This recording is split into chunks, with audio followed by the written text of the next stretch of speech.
Hello mga be! Ako si Jason. Nagpo-post ako rito sa aking channel or page ng tungkol sa aking mga fangirl moments, sa pag-attend ko ng mga fan meet, pati na rin ng mga concert, at sa aking mga travels. So kung interested kayo sa ganyang mga klaseng content, please like and follow.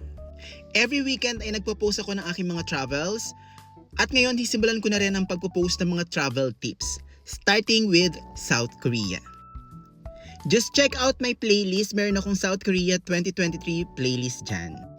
And tip number 1, kapag pupunta ka ng Korea, kailangan bumili ka ng T-Money Card. Ito yung regular na itsura ng T-Money Card.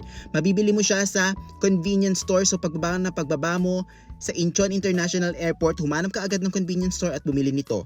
Meron din sila mga personalized tulad na lamang nito ng 17 hip-hop unit na kung magagamit mo siya for travel, transportation, very convenient. Ito talaga yung gamit nila doon.